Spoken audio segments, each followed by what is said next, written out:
Thank you, Dr. Gomez and Dr. Johnson, for your remarks.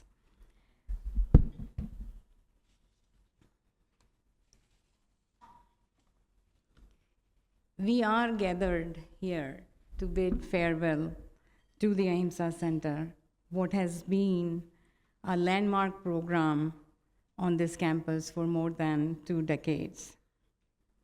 The center has been a forum for understanding Ahimsa and its various manifestations, such as care, compassion, kindness, gratitude, forgiveness. And we have also explored in this forum how these aspects can be applied to our lives, personal, interpersonal, social, and environmental.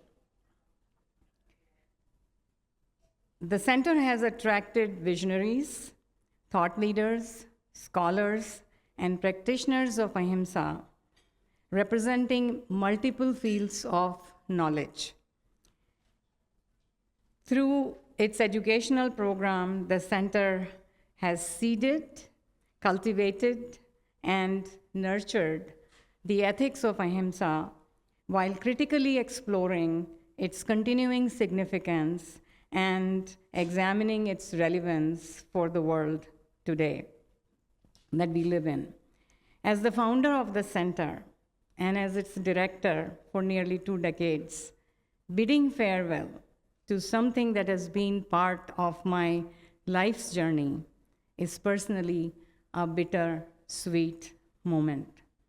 However, I strongly feel that Ahimsa will endure and live in the hearts of people who were touched by it, and that will keep us all positive and constructive moving forward. In this spirit, I will share with you some of the joyful aspects of the Ahimsa Center, my Ahimsa Center journey. My journey began with the concept in late 2002. This became a reality a year later in 2003 when my then dean, college dean, Dr. Barbara Way, called to congratulate me that my proposal for the Ahimsa Center was accepted by the university after 10 months of intense scrutiny. This was the first joyful moment in my journey. The joy of founding the Ahimsa Center on campus was indeed exhilarating. I must also admit, the moment was equally overwhelming and intimidating, making me simultaneously aware of the work that lied ahead of me, that is, implementing what I had envisioned for the center. And it included creating a nonviolence studies program for our students, summer institutes for K through 12 educators, and public programs including biannual conferences, annual public lectures, dialogues, and special programs. So implementing them were certainly not without challenges and frustrations. However, as I advanced on this journey, I was happy to see that I was not alone. My journey over 2 decades with it overlapped with multiple university presidents, provosts, and college deans. All of them, without exception, supported the center in principle and often participated in center's programs, delivering welcoming and supporting remarks. You just saw from the current provost and the current college dean, and you will meet and hear from our current university president later in the program. This institutional support throughout my journey was critical, and for that I am grateful. Ahimsa is not beholden to any one discipline. This made it possible for me to collaborate with colleagues across disciplines. This was a very special joy for me.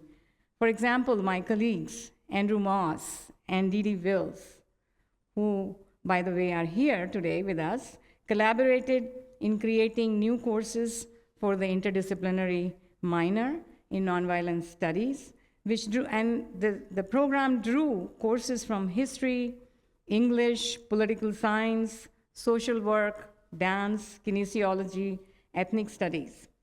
This also brought me the joys of working with students from many different departments and disciplines. The center hosted 7 two-week-long summer institutes and a week-long seminar for K-12 educators.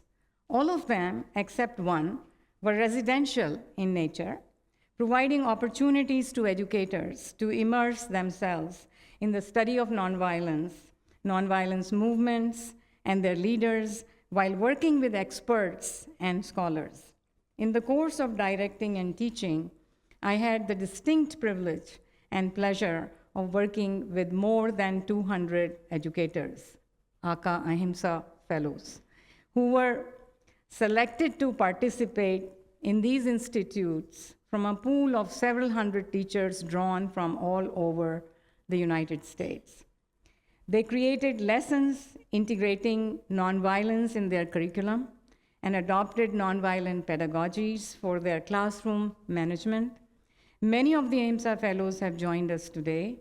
Some of these educators came together in a seminar focused on writing, which resulted in the publication of a book, Teachers Teaching Nonviolence, in 2020. One of the larger goals of the Ahimsa Center has been engaging the academic and the larger communities in discussion of nonviolence and its relevance.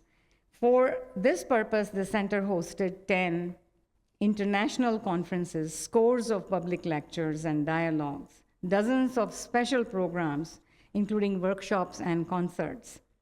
It was not just the number of programs that we did, but more importantly, what happened during these programs was truly enriching and transformative experience. I hope you will find the time, a few minutes, to browse through the display tables featuring the key conferences, the educator institutes, public lectures, dialogues, and special programs, which tell a story of myriad ways in which we explored Ahimsa, not merely as a concept, but more importantly as a concrete, practical aspect of our lives. In the course of these programs, we featured hundreds of speakers drawn from all over the world, representing different disciplines and diverse expertise. They enriched the understanding of our students, educators, and members of the community by making complex connections and exploring Ahimsa in a variety of different contexts. It was a very special professional joy to be able to bring such speakers to our campus and engage with their expertise. Together, we explored themes such as Ahimsa and happiness, Ahimsa and sustainability, Ahimsa for our plate, Ahimsa and the environment, Ahimsa and biodiversity, Ahimsa and mindfulness, and of course, I can go on and on and on. You get the idea. One of my biggest sources of joy came from meeting individuals whose interests converged with the mission goals of the center and who came on board to make this journey possible. And over a period of time, they very much became part of this journey, offering their wholehearted support over the last 2 decades. And let me add, they were not simply writing checks, but were making time to remain engaged with the center in many different ways. This was truly special moment for me and a very special joy. While I did not know them prior to their coming on board, their generosity, their genuine commitment to the center became increasingly endearing to me, and they became close friends and advisors of the center. This was joyful. I would like to give a special shout out to Dr. Jaswant Modi, Mr. Prem Jain, Mr. Vipin Shah, for their support throughout this journey. I would also like to acknowledge Dr. Nitin Shah, who came on board at the very beginning of this center as well, along with Praveen and Sudha Modi, Dolly and Rabin Lai, Jayesh and Ramila Shah, and many, many others. Then there were our long-term personal and professional friends, some of them going back to more than 4 decades.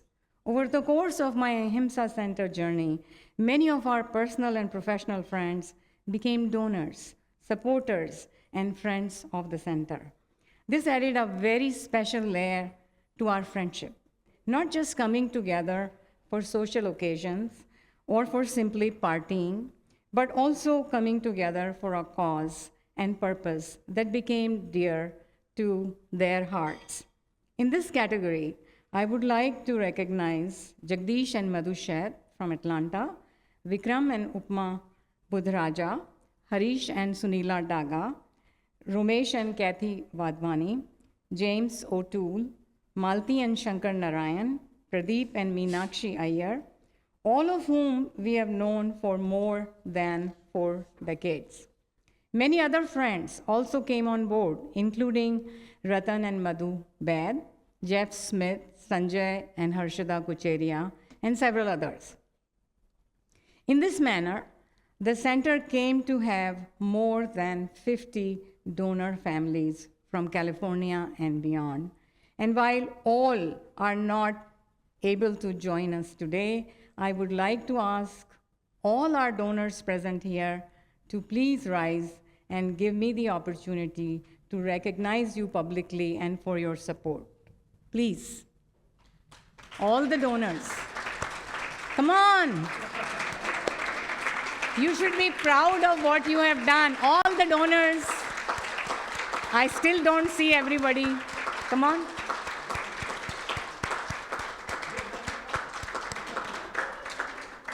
Thank you. Thank you so much.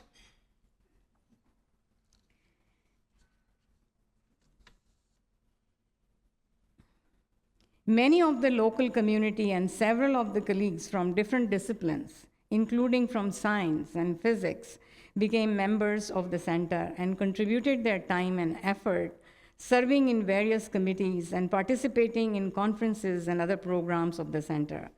I wish to recognize my colleagues on campus, especially Professors Andrew Moss, Dorothy Wills, Steve McCauley, Vivian Seranian, Suketu Bhausar, for their support and engagement with the center from time to time. We also have off-campus colleagues, Professor Chris Chappell, Farah Godrej, I don't know if she got, oh, there you are, and Hongyu Wang joining us from Tulsa. I would like to have all the colleagues on campus and off-campus colleagues to please rise and give me an opportunity to recognize you for your association. Come on, Hongyu, get up. Thank you. Thank you for your support.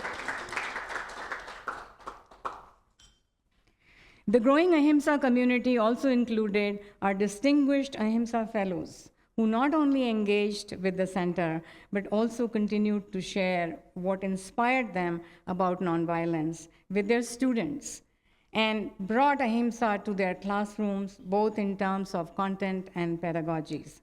The students who took nonviolence course are or were in the nonviolence studies programs. I was delighted to learn from them from time to time that they were bringing the ethics of Ahimsa in their workplaces. At this point, I would also like all the fellows present here and all the alums from the Nonviolence Studies program to please stand and be recognized. All the fellows and all the alums.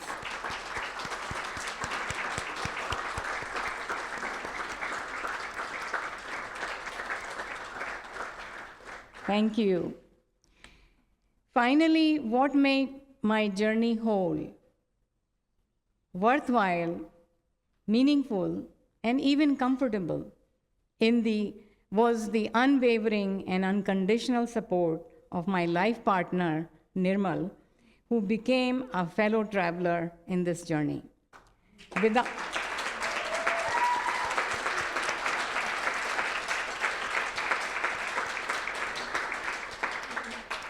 without his support, I could not have undertaken this journey. Thank you, Nirmal.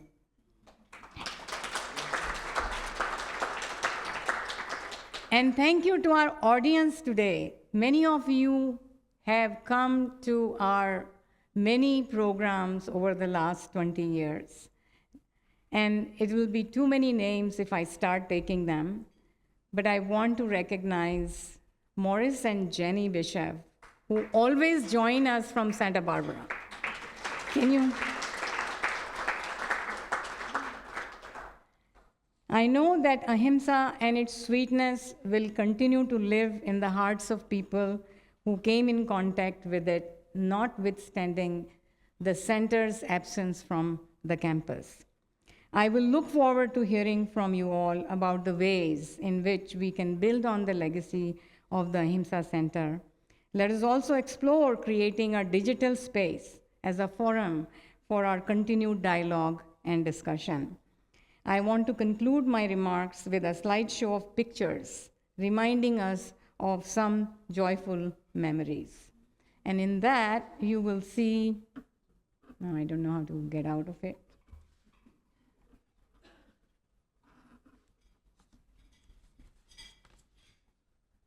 Okay, I got out of that. Now I know.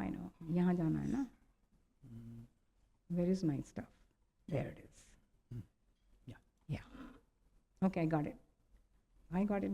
Thank you. Oh, still didn't go.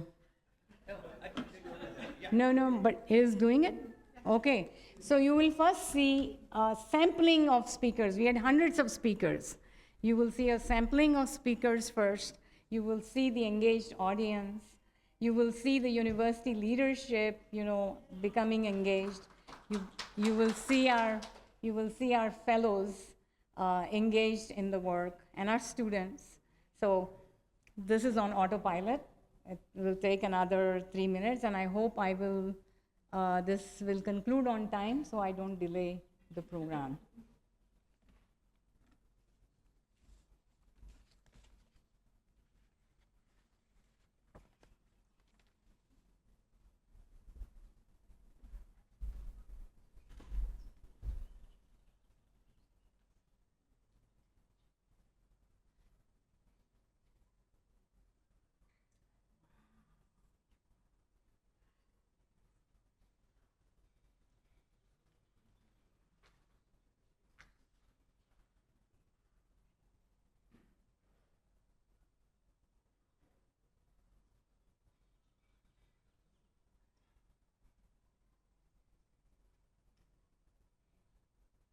Both given Padma Shri by the Government of India, Lloyd and Suzanne Rudolph.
Thank you.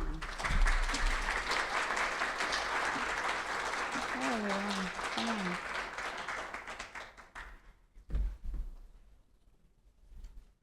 This is something unscripted.